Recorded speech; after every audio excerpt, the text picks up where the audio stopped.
एक सम्राट क्या होता है?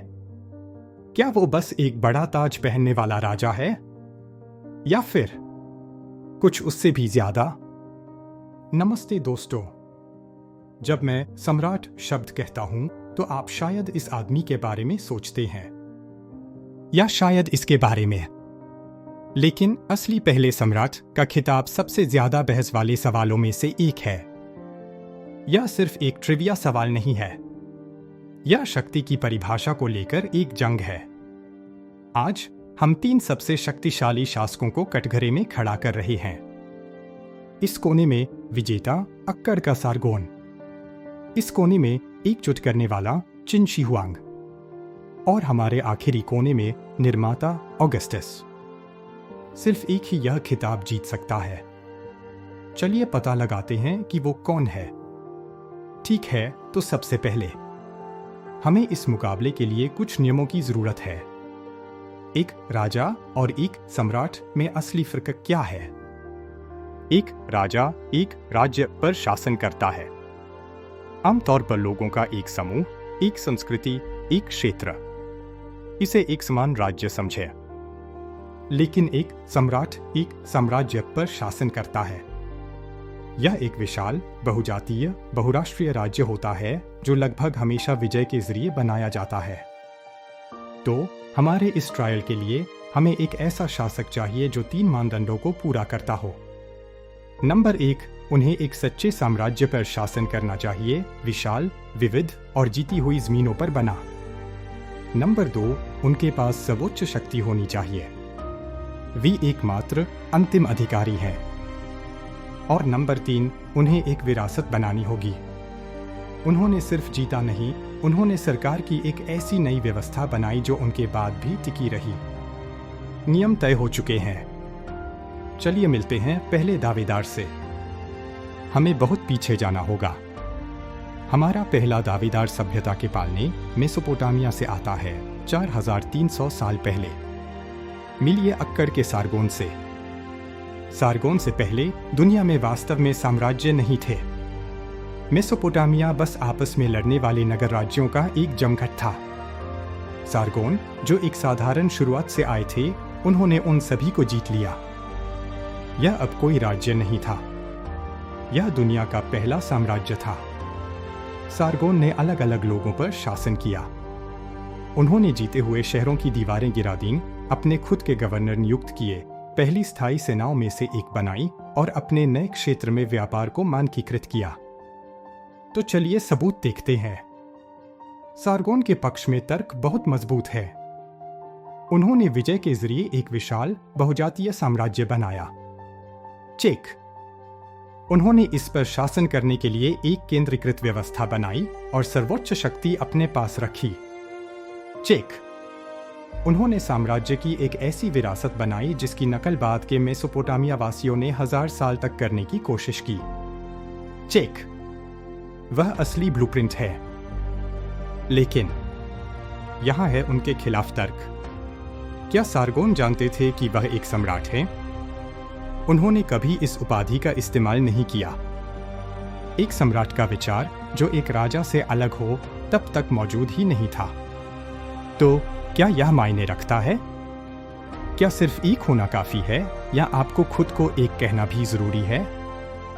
हमारे अगले दावेदार के लिए हम 2000 साल आगे 221 ईसा पूर्व में चलते हैं। चीन में अराजकता है। सदियों से यह युद्धरत राज्यों के काल में बंटा हुआ है। फिर एक आदमी, चीन का राजा यिंगजेंग, यह सब खत्म कर देता है। क्रूर विजय के माध्यम से वह असंभव को संभव बनाता है।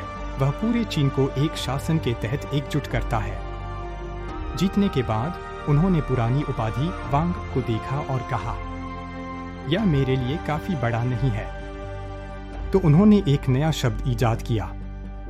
उन्होंने पौराणिक देवशासकों से हुआंग, जिसका अर्थ है महान या चमकदार, और अतीत के महान ऋषि सम्राटों से दी लिया और उन्हें मिला दिया। उन्होंने हुआंगदी शब्द बनाया। हम इसका अनुवाद करते हैं। सम्राट के रूप में चिन शी हुआंग, चीन का पहला सम्राट, सिर्फ एक नया नाम नहीं था। यह एक नया जॉब डिस्क्रिप्शन था। उन्होंने चीन को पूरी तरह से बदल दिया। उन्होंने पुरानी सामंती व्यवस्था को खत्म कर दिया, पूरे साम्राज्य को 36 प्रांतों में बांट दिया, जिन्हें उनके द्वारा नियुक्त अधिकारियों ने चलाया। उन्होंने मानकीकृत किया सब कुछ, लेखन प्रणाली, मुद्रा, सभी वजन और माप। उन्होंने गाड़ी के धुरों की चौड़ाई को भी मानकीकृत किया ताकि सभी गाड़ियां उनके नए शाही राजमार्गों पर एक ही खांचे में फिट हो सकें। चिन शी हुआंग के पक्ष में तर्क सरल और शक्तिशाली है। वह इतिहास के पहले व्यक्ति थे जिन्होंने शाब्दिक रूप से खुद को सम्राट कहा और उस उपाधि से मेल खाने के लिए एक केंद्रीकृत, नौकरशाही, विशाल राज्य बनाया। उनकी सरकार की व्यवस्था अगले 2 सहस्राब्दियों तक चीन को परिभाषित करेगी। लेकिन उनके खिलाफ तर्क क्या है? खैर, जबकि उन्होंने अलग अलग राज्यों को जीता, क्या उनका साम्राज्य सारगोन की तरह सही मायने में बहुराष्ट्रीय था? या यह ज्यादातर एक सांस्कृतिक समूह का एकीकरण था? और फिर उनकी विरासत है।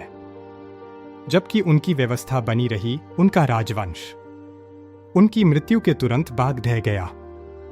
क्या एक विरासत तब मायने रखती है जब आपका अपना परिवार भी उसे संभाल नहीं पाता? हमारा अंतिम दावेदार वह व्यक्ति है जिसने रोम को ईंटों का शहर पाया और उसे संगमरमर का शहर बनाकर छोड़ा। वह व्यक्ति जिसने 1 सदी के क्रूर गृह युद्ध को समाप्त किया, ऑगस्टस। एंटनी और क्लियोपेट्रा पर अपनी अंतिम जीत के बाद ऑगस्टस, जिसे तब ऑक्टेवियन के नाम से जाना जाता था, रोमन दुनिया के निर्विवाद स्वामी के रूप में अकेले खड़े थे। लेकिन उनके सामने एक बहुत बड़ी समस्या थी। रोमनों को राजा शब्द से नफरत थी। उन्होंने 500 साल पहले अपने आखिरी राजा को उखाड़ फेंका था। उन्होंने अभी अभी उनके महान चाचा जूलियस सीजर को मार डाला था क्योंकि वह एक राजा दिख रहे थे। तो ऑगस्टस ने इतिहास की सबसे बड़ी राजनीतिक चाल चली। उन्होंने चिन शी हुआंग से ठीक उल्टा किया। उन्होंने सारी शक्ति अपने पास रखी, लेकिन दिखावा किया कि वह इसे छोड़ रहे हैं। उन्होंने खुद को कभी सम्राट या राजा नहीं कहा। उन्होंने खुद को प्रिंसेप्स कहा, यानी प्रथम नागरिक। उन्होंने कहा कि वह बस गणतंत्र को बहाल कर रहे हैं। लेकिन उनके पास इम्पेरेटर की उपाधि भी थी, यानी कमांडर इन चीफ, जो लगभग 30 लीजन को नियंत्रित करते थे। इसी शब्द से हमें एम्परर शब्द मिला है। यह एक शानदार झूठ था। उन्होंने गणतंत्र को बहाल किया, जबकि व्यक्तिगत रूप से सेना, खजाने और भोजन की आपूर्ति को नियंत्रित किया, और अंततः उन्हें एक देवता के रूप में पूजा गया। उनका साम्राज्य बहुजातीय होने की परिभाषा था, जो सीरिया के रेगिस्तानों से लेकर जर्मनी के जंगलों तक फैला था और गौल, यूनानियों, मिस्रियों, यहूदियों और दर्जनों अन्य संस्कृतियों पर शासन करता था। ऑगस्टस के पक्ष में तर्क स्पष्ट है। उनका सिस्टम, प्रिंसिपेट, ही रोमन साम्राज्य बन गया। उन्होंने वह मॉडल बनाया जिसकी नकल भविष्य के सभी पश्चिमी सम्राटों ने करने की कोशिश की। उनकी विरासत वह है जिसने पश्चिम में 2000 वर्षों तक साम्राज्य की अवधारणा को परिभाषित किया। और उनके खिलाफ तर्क, यह बहुत स्पष्ट है। वह सारगोन के 2300 साल बाद और चिन शी हुआंग के 200 साल बाद आए थे। आप पहले कैसे हो सकते हैं जब आप पार्टी में सचमुच आखिरी हों? साथ ही उनका पूरा सिस्टम इस झूठ पर बनाया गया था कि वह एक सम्राट नहीं थे। क्या आप पहले सम्राट हो सकते हैं यदि आप अपना पूरा जीवन यह कहने में बिता दें कि आप एक नहीं हैं? तो ताज किसे मिलता है? असली पहला सम्राट कौन है? अगर पहले सम्राट का मतलब सिर्फ मानव इतिहास का पहला व्यक्ति है जिसने अलग अलग लोगों को जीतकर उन्हें एक विशाल बहुराष्ट्रीय साम्राज्य में ढाला, तो यह खिताब अक्कड़ के सारगोन को मिलना चाहिए।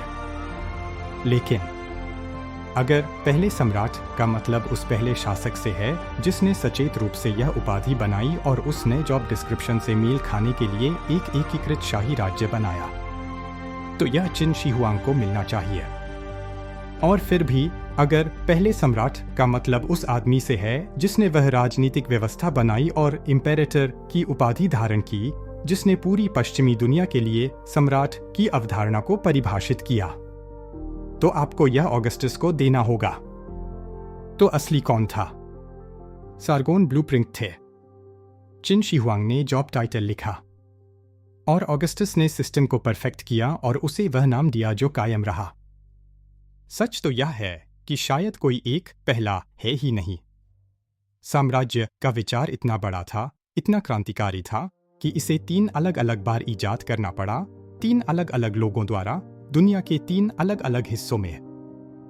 लेकिन यह सिर्फ मेरी राय है। आप क्या सोचते हैं? सच्चे पहले सम्राट के लिए आपकी पसंद कौन है? क्या वह विजेता था, एकजुट करने वाला, या निर्माता? मुझे नीचे कमेंट्स में बताएं। और अगर आप जानना चाहते हैं कि ये अविश्वसनीय साम्राज्य आखिरकार कैसे ढह जाते हैं, तो यहाँ यह वीडियो देखें। देखने के लिए धन्यवाद।